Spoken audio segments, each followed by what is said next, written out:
Sistem berorientasi objek dalam kurung OOP merupakan paradigma pemrograman yang berfokus pada konsep objek sebagai unit utama dalam pengembangan perangkat lunak. Dalam dunia pemrograman modern, OOP menjadi pendekatan yang dominan karena kemampuannya untuk menyusun kode menjadi struktur yang terorganisir, memudahkan pemeliharaan, dan meningkatkan keterbacaan kode. Penggunaan sistem berorientasi objek bukan sekadar tren, melainkan sebuah kebutuhan penting dalam menghadapi kompleksitas perangkat lunak modern.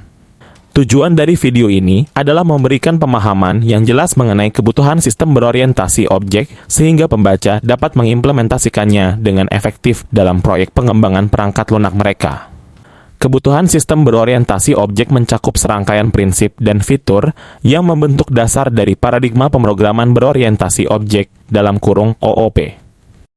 Beberapa kebutuhan kunci termasuk 1. Identifikasi objek.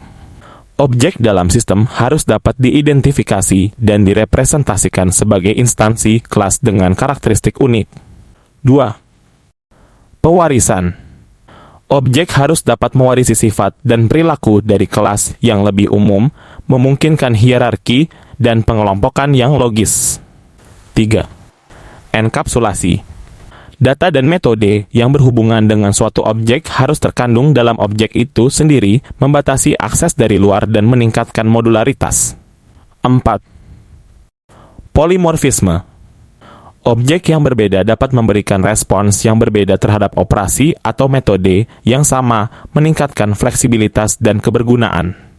5. Abstraksi.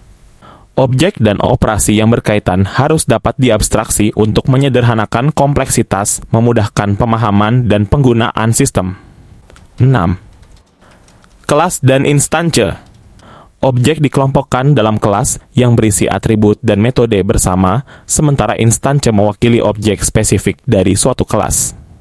Dengan memenuhi kebutuhan-kebutuhan ini, sistem dapat dirancang dengan prinsip-prinsip OOP, menciptakan solusi perangkat lunak yang lebih terstruktur, mudah dimengerti, dan mudah dikelola. 7. Komposisi objek. Prinsip komposisi memungkinkan objek untuk menjadi bagian dari objek lain, menciptakan hubungan yang lebih kompleks, dan memungkinkan pembentukan struktur yang lebih modular dan terkelola. 8. Delegasi.